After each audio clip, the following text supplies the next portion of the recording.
Hello everyone, this is Greg, this is Take It EV. With me I have Patric today, and we're going to be talking about long distance driving and cheap tariffs for EV drivers.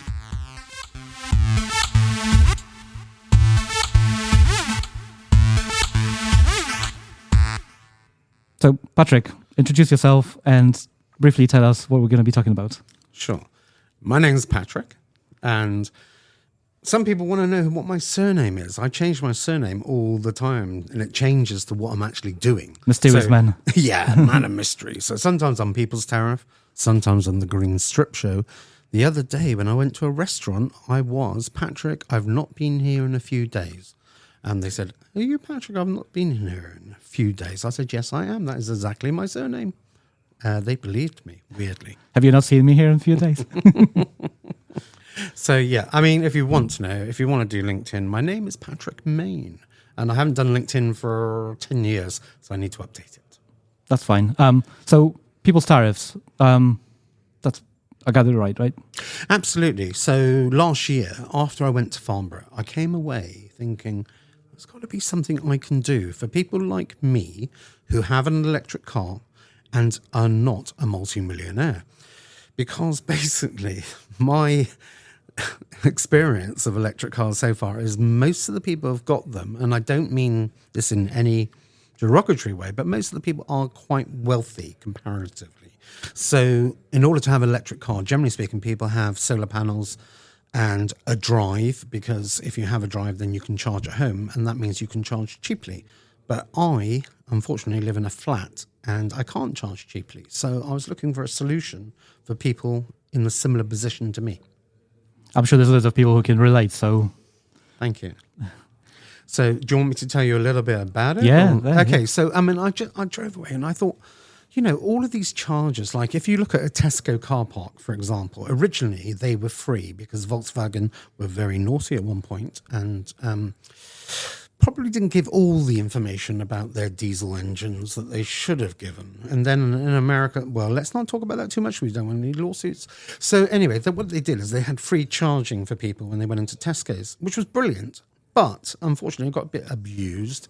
So Tesco's then decided to put the price up to 28 pence. And then they put up again. Now it's 44 pence.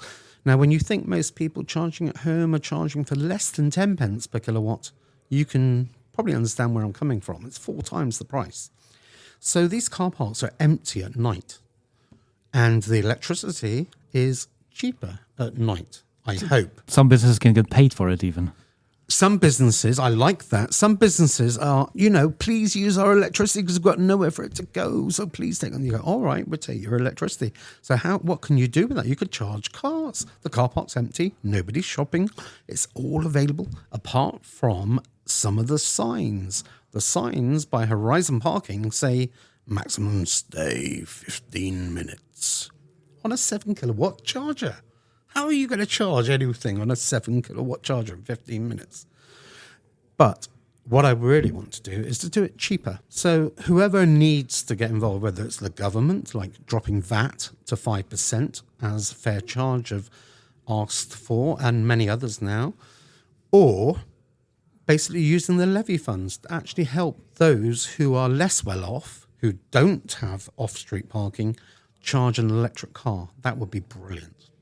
Yeah, public charging and the prices are, you know, it is a big subject. And like I say, the prior guest on the show, actually, Quentin Wilson, and not fully charged, fair charge, sorry. You know, I think like dropping VAT on the or VAT on the charger or charging is just makes sense. Absolutely. Why do we have to pay extra VAT on the electricity that we're just going to put in our car? Like, well, yeah.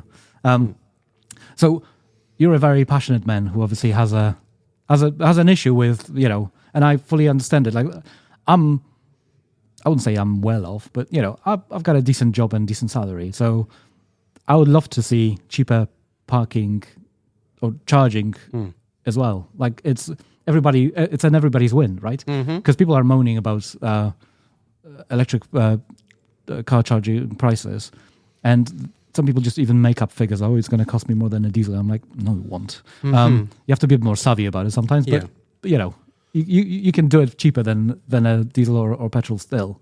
But obviously, if you don't have your own dedicated charger, that puts your overall cost. Because we always say to people, 80% of the time you're not going to need to use a rapid or public point charger anyway, if you have your own dedicated charger. Mm-hmm. So how can people get involved if they have a similar thing, like they want to help you or get involved? Like, because I think just follow my journey, really. And talking about a journey, I've got one massive journey I'm about to do. What a clever segue into the next question. Brilliant. I'll put the links to your things anyway at the bottom. But let's talk about your journey.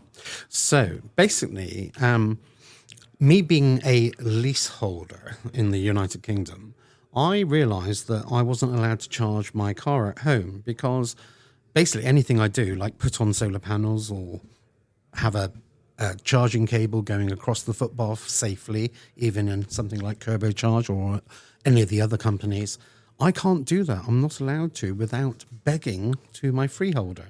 Now, I won't mention the freeholder because I do want to sell my property, and at the moment they are the ones holding the purse strings. So I'm not going to say who they are. But my point is that what I'm going to do right now is have a little breather in between selling my property and getting my next property.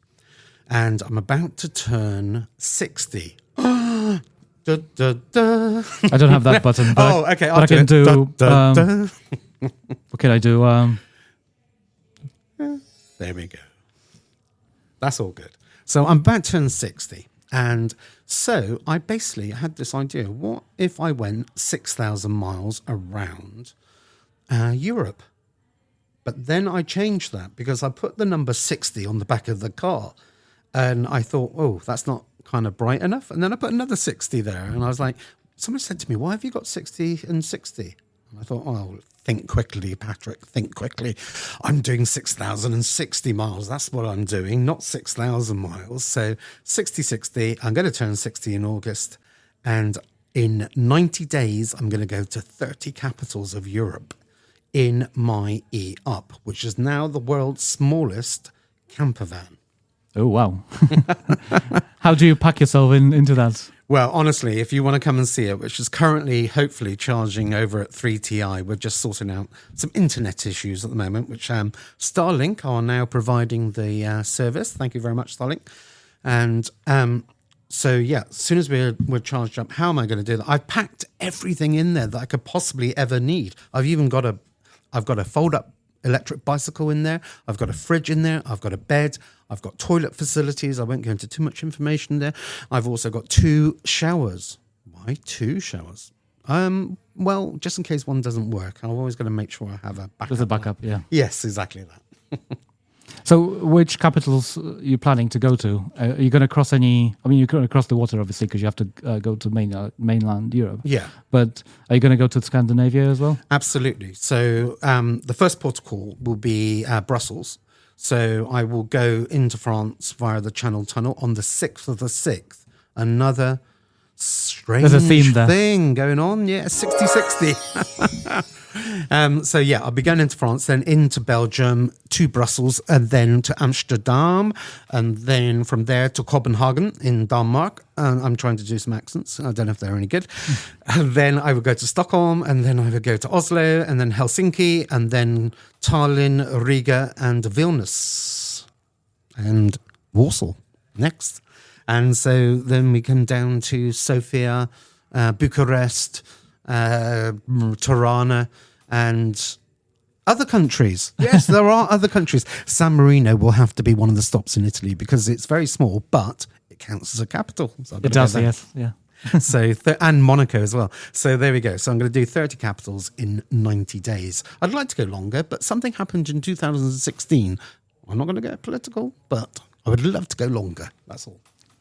That sounds amazing. And do you plan? Obviously, you're going to be taking pictures. What is the other? Yeah. What is the mission? Like, is it just to celebrate your own birthday and kind of prove your E-Up can do it, or is there anything else you're going to be doing? Absolutely. I mean, one thing I want to do is I want to show that electric cars are not just for the wealthy. They are also available for people who are less well off.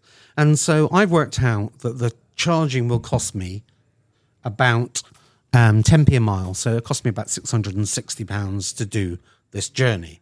Now, if you think about a family holiday, how much that costs, that's not a huge amount of money. And I'm going to get to see so much beautiful countryside, so many countries, and I will report on everything that goes on in each country, all their green issues that they're doing, how the facilities are working there, and how charging compares, basically. Yeah, absolutely. And one of the things I've also done, I'm hoping that Elon Musk is listening to this because I've mentioned Starlink so far. My next mention is the charging. One of the things I've done is I paid £8.99 a month. Actually, I'm going to pay £90 for a whole year next month. So £90 for Tesla charging. And they've opened it up to everybody, not just Tesla. Even I can use them. And last night I charged for just 33 pence per kilowatt, which to me is fantastic. Because back to what I was saying earlier on, in my hometown, I'm not going to name where it is, but in my hometown, my local authority have put charging right in the centre of town for me and other people who don't have home charging. Guess how much it is? Would you like to guess? 45 pence per kilowatt hour. Wouldn't it be brilliant if it was? It's 75 pence per kilowatt hour. 10 times the amount, and I can see your face. 10 times the amount that people who have got home chargers are charging at. So consequently, nobody uses them. And that's the problem at the moment. It's very expensive to charge. So Tesla charging have opened up to everybody now, and they basically are doing prices like, even it was 22 pence overnight last night. So if I could have stayed up a little bit longer, I could have charged later, and I would have done it for just 22p. And there have been other ways that I've done it as well. So I don't know if you want me to quickly mention those. Sure. So what I've done is I've discovered there are other ways of charging. So for people who don't have home charging, there are lovely people out there that have their own charger at home and are happy to rent it out to you. So there are many companies who do that. The one that's probably the most known is called Co-Charger. Yes, yeah. And there's also Juice Up as well. And there's also Zap Map, have got their own one, Zap Home. And there's Just Park as well. Now, I haven't tried Just Park at the moment because... well, to be honest with you, it is too expensive for me because you actually have to pay to park as well as to charge. So I have a mantra: charging is not parking. Told you to get a mission. That is my mantra. Charging is not parking. The reason why I say that is that when someone goes into a petrol station and they put the pump in their car, are they parking? Are they parking when they're putting in petrol? Well, briefly maybe, but yeah. But nobody's going to say, right, you can only stay here 1 second. Because relatively speaking, that's what... There's a reason why you parked in there. Like you're not just leaving your car in there. It's there's a purpose for it. So it is different for people who've got home charging, because when they go to something what they call a destination charger or whatever, I don't understand this terminology. It's just public. I can explain it to him. Thank you. If you do explain. I mean, destination charger. Yeah. Like the name suggests, you're going somewhere. Yeah. You're going to be there for a couple of more hours. You just leave the car in, plug it in, and when you come back after whatever you've done, so you're parking then. Sure. But you're fully charged when you come back. Sure. So in my situation, I never really look for something called a destination charger. I'm literally there to charge, and that's the main reason why I'm there. So I'm not there to park and go shopping or anything else. I'm literally there just to charge the car. So because I don't have home charging, so to me, charging? No, what way around was I supposed to say? Charging is not parking. That's my mantra. But anyway, back to what I was talking about. So as I said, there's Zap Map, there's Juice Up, there's Co-Charger, there's Just Park. But Just Park require you to pay twice. And so it's not something which personally I would be looking at doing. But I can understand how it would suit some people. Say you're going into a city like London or whatever and there's nowhere to park. You could find somebody in Chelsea with a massive tractor that has got charging in their nice, really plush £15 million home. You could be parking there and charging at the same time. So, yeah, I can see the benefit of that. Yeah, they don't want people to abuse it, basically, and get cheap parking because they're charging. Exactly that. Unfortunately, we can't have loads of things in life because people abuse things. That's just I agree. That's what happened with the free charging. It did get abused. I can understand and imagine, but yeah.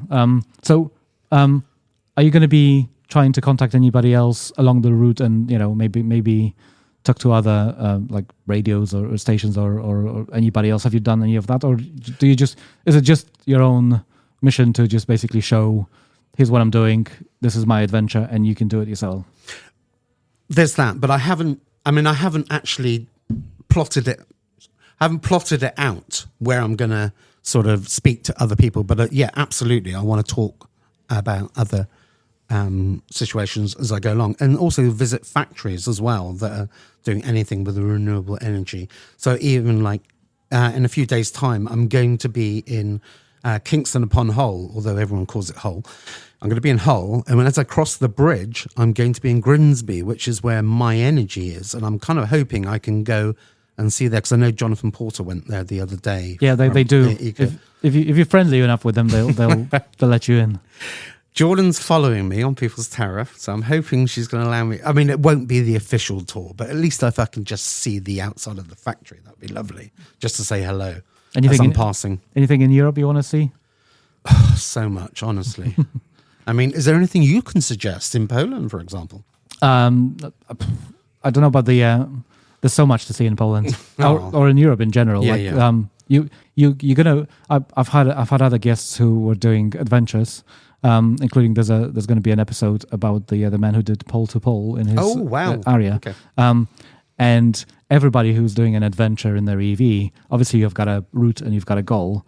But you always have like, I would like to come back here. I would like to see this. So you're gonna see loads. But I'll be interested in your views when you come back, because charging in some places like France, for instance, is way cheaper than it is in the UK. And in my personal opinion, the infrastructure is even better. They're doing loads of good things. Not that UK is not doing great things, but we need to catch up, especially when it comes to prices. I think the government do need to help, and I think VAT needs to go down to 5% for sure.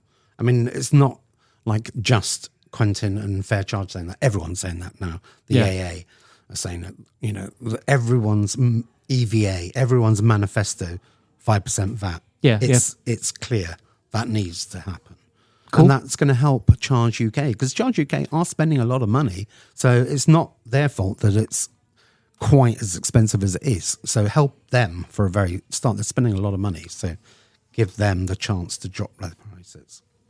Cool. I'm going to drop in links in the description, and I'm looking forward to seeing updates from your trip. And maybe when you come back, you're going to have more to talk about. Absolutely. Thank you very much. No worries. I'll speak to you later. See you guys later.